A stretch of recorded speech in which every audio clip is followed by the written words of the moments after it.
Have you ever looked at your life and wondered why it feels so much heavier than everyone else's? You do the right things. You pray. You try to live with integrity.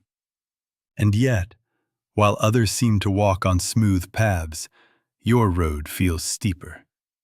Your battles are harsher. Your pain goes deeper. You might be asking, God, why is this happening to me? Let me tell you something quietly. It is not your imagination. There is a spiritual secret that few people talk about.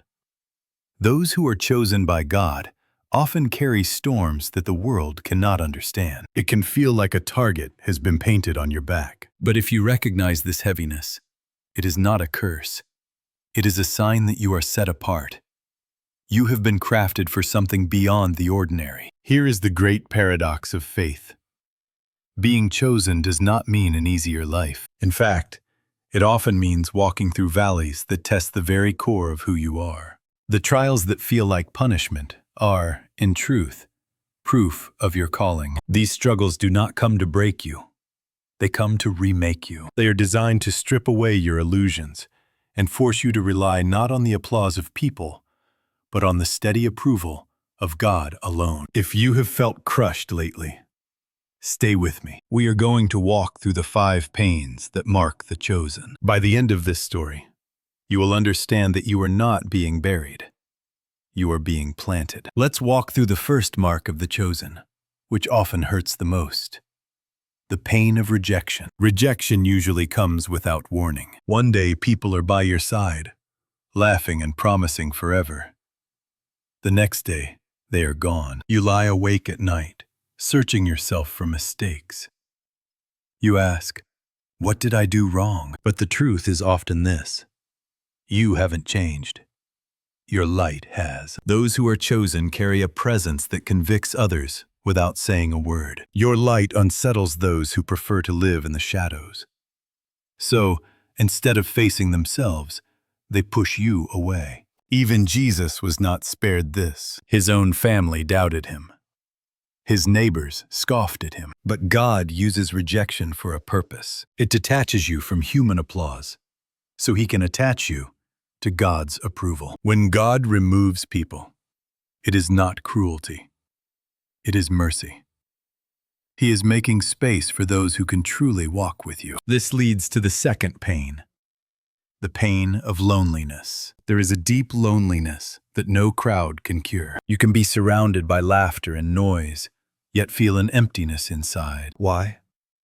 Because this loneliness comes from a difference of spirit. You hear whispers of eternity, while the world talks about the weekend. You think about destiny, while those around you only think about comfort. You realize that the very things that define you are the same things that separate you. But listen closely.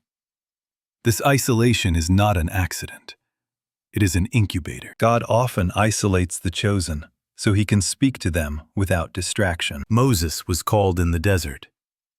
Elijah heard God in the silence of a cave. It is in this loneliness that your spiritual roots grow deeper. While the world sees your absence, God sees your preparation. As if the battles outside were not enough, every chosen one must also face a fierce war inside. This is the third pain, the pain of inner conflict. It is the ancient battle of the spirit versus the flesh. You know this feeling. You want to pray, but you feel physically drained.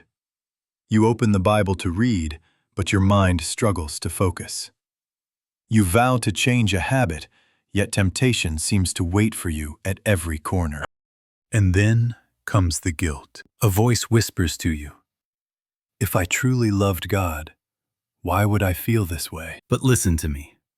You are in good company. Even Paul, the great apostle, confessed this struggle. He wrote, I do not do the good I want, but the evil I do not want is what I keep on doing. Here is the truth. Chosen ones feel temptation more fiercely because the enemy knows your potential. He is terrified of who you are becoming. If you are called to speak truth, he will attack your tongue. If you are called to lead, he will tempt you with pride. If you are called to worship, he will try to twist your gift into vanity. Do not let the struggle discourage you. The absence of inner struggle is not always a sign of strength. Sometimes It just means you have surrendered. The fact that you are fighting is proof that God's Spirit is alive within you. Dead things do not struggle. Only the living fight. Now we reach the specific cost of the anointing. This is the fourth pain. The pain of renunciation. The chosen are called to let go. Again and again. Sometimes it begins with small things. A habit, a song, or a place that no longer sits right with your spirit. But over time, the sacrifices grow heavier. Friendships that once defined you now hold you back. Career paths that looked promising suddenly clash with your calling. Look at the giants of faith. Abraham had to leave his land. Moses had to give up the palace. Paul had to lay aside his achievements. In God's kingdom, subtraction often means addition. Every time you empty your hands, you make room for God to fill them with something greater. And finally, we face perhaps the hardest pain of all. The pain of waiting. The world seems to race ahead, while you feel stuck in slow motion. You see others succeeding, getting married and moving forward, while you pray to a heaven that seems silent. You knock, and the doors refuse to open. Think of Joseph. He sat in a prison cell, while his dreams gathered dust. Think of David. He was anointed as king, yet he spent years hiding in caves. Were they forgotten? No. Their delays were not punishment.